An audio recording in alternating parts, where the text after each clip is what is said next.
Ensuite, Kaki, tu me dis: «Merci pour ce live et tout ton travail. J'aimerais bien avoir des outils pour aider ma fille à exprimer ses émotions. Je m'explique, elle a 3 ans et demi et elle commence à me demander pour la colère, la peur, la mort, la tristesse.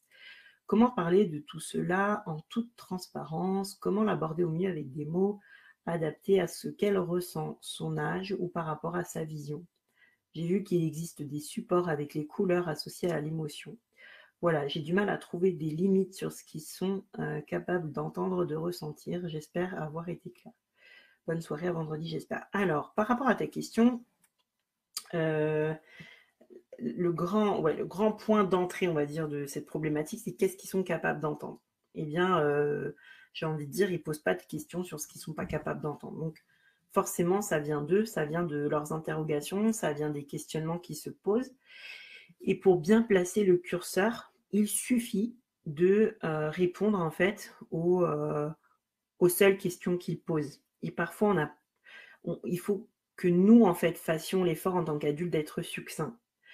Si mon fils me demande que fait l'abeille là sur cette fleur, je ne vais pas lui répondre toute la chaîne de production du miel. Je vais juste lui dire, bah, l'abeille est posée, elle butine. Voilà, je lui dis juste ça. S'il me demande c'est quoi butiner, qu'est-ce qu'elle fait exactement, etc., bah, je continue, je lui donne brique par brique ce qu'il peut entendre parce qu'il va me poser la question. Déjà, c'est pas garanti que ça l'intéresse.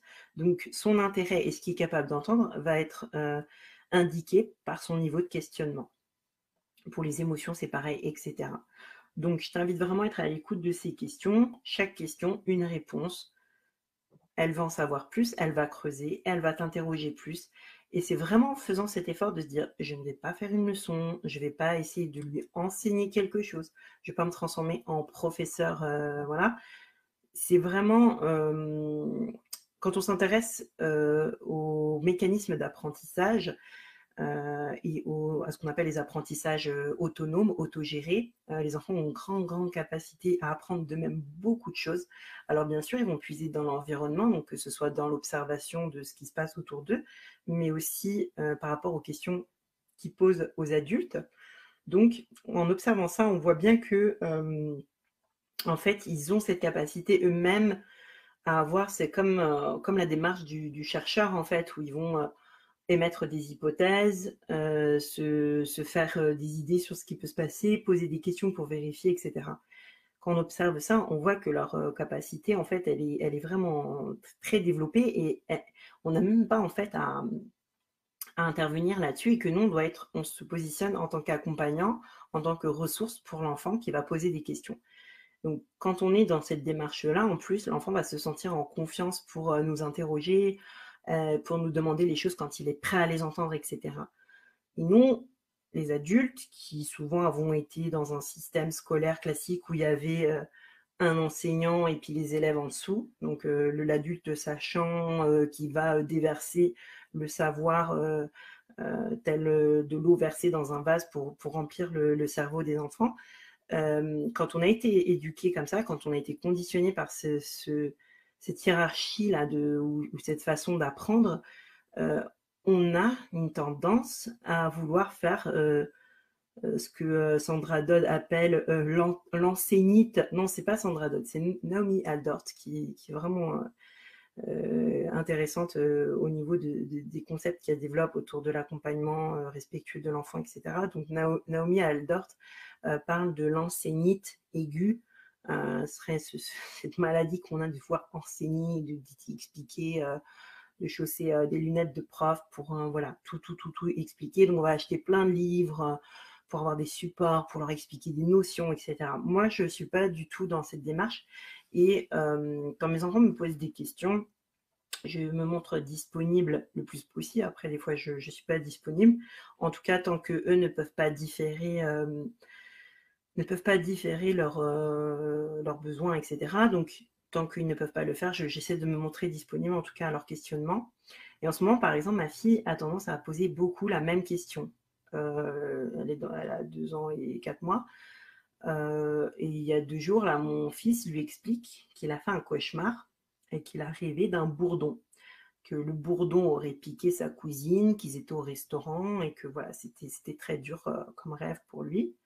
Donc il m'a expliqué ça et ma fille était là, donc elle a entendu le partage de ce cauchemar et donc ça fait 2 jours que ma fille demande qu'est-ce qu'il a rêvé, son frère, de quoi il a rêvé et elle me répète, elle me dit qu'est-ce qu'il a vu. Donc pour elle, voir et rêver, c'est pour l'instant c'est pas des notions différentes. Elle croit qu'il a vraiment vu ça.